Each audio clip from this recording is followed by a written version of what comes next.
Hello, everyone, and welcome to Curious Minds, the podcast that explores the why behind our world. I'm your host, Claire. And I'm Louis. It's wonderful to be here with you all. We're so glad you could join us. Today, we're diving into something we all do every single day for about a third of our lives. And yet, most of us know very little about it. Quite mysterious, huh? It is a true mystery hidden in plain sight. We are going to be asking the question, why do we sleep? You know, Louis, just last night I got home after a really long day, and I had that classic feeling. My brain felt like it was full of cotton. I couldn't form a single proper sentence, and all I could think about was the sweet embrace of my pillow. I know that feeling pretty well. It's more than just being physically tired. It is a mental exhaustion. Your focus is gone, your patience is thin. It is as if your brain is pleading with you to just switch off for a while.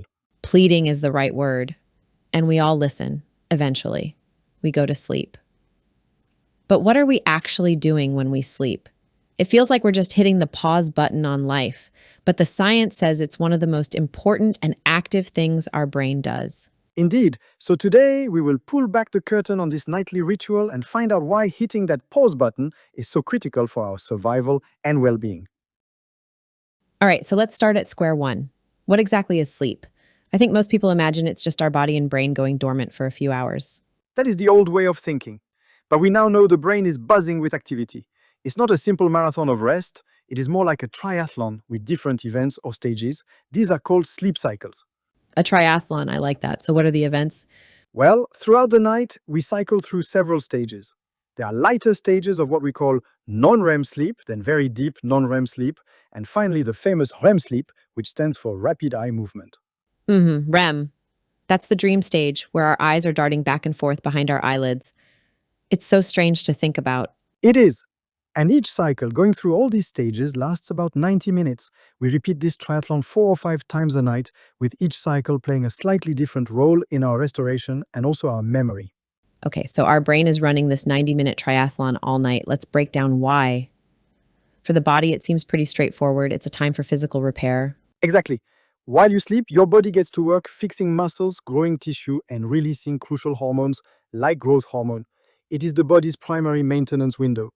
But the brain's job is even more complex. You mentioned memory before. How does that work?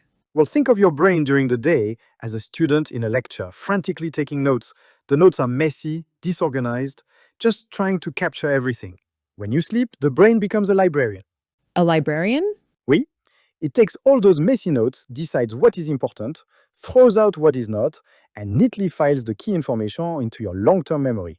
This is called memory consolidation. Without it, you can't learn effectively. That makes so much sense. But it's not just filing memories, right? I read that the brain is also cleaning itself. Yes, this is one of the most incredible discoveries. Our brain has a waste clearance system, which scientists call the glymphatic system. It works mostly when we are in deep sleep. It flushes out toxic byproducts that accumulate between brain cells during the day. Wow, so it's literally taking out the trash. Precisely. And one of those toxins it clears is beta amyloid, a protein that is famously associated with Alzheimer's disease. This is a huge reason why consistent deep sleep is so important for long-term brain health. Incredible. And all of this is regulated by chemicals, right? We have adenosine, which builds up and makes us feel sleepy. The sleep pressure. And then we have melatonin, the hormone of darkness that tells our body it's time to wind down for the night. Exactly. It's a beautiful, complex dance of chemicals and electrical activity, all happening while we are completely unconscious. So if we decide to skip the dance and pull an all-nighter, what are the consequences? The immediate ones are obvious. We've all felt them. You are irritable, you can't focus, but it also severely impairs your judgment. You are more likely to make risky decisions, a bit like being intoxicated.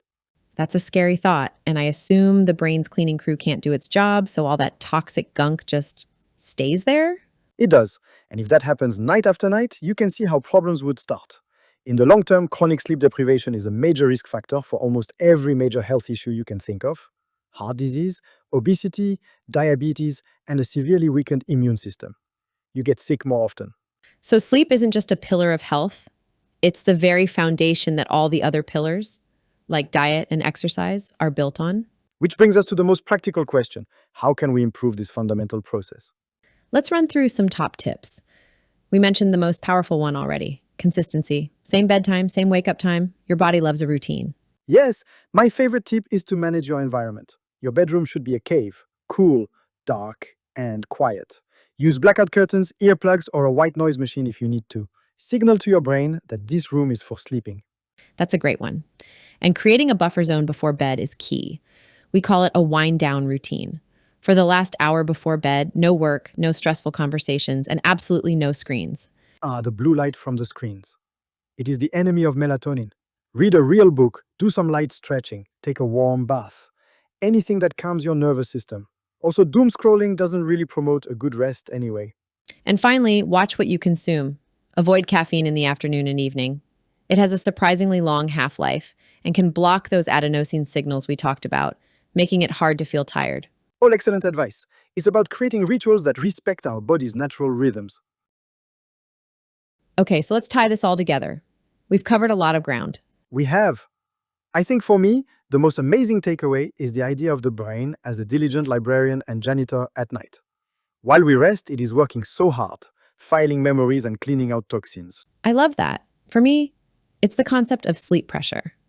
The idea that adenosine is like a tiny hourglass in your brain, slowly filling with sand all day until you finally have to flip it over by sleeping. It makes the feeling of sleepiness seem less like a weakness and more like a beautifully designed biological process. So, to put it simply, sleep is not lost time. It is an active, critical period of maintenance that restores our body, reinforces our mind, and protects our long term health. It's the ultimate life hack, and it's free. And on that note, that's all the time we have for today. We hope this makes you appreciate your pillow a little more tonight. You know what, Louie? I might just take a quick nap. For scientific reasons, of course. Anyhow, thanks for listening to Curious Minds and see you next time.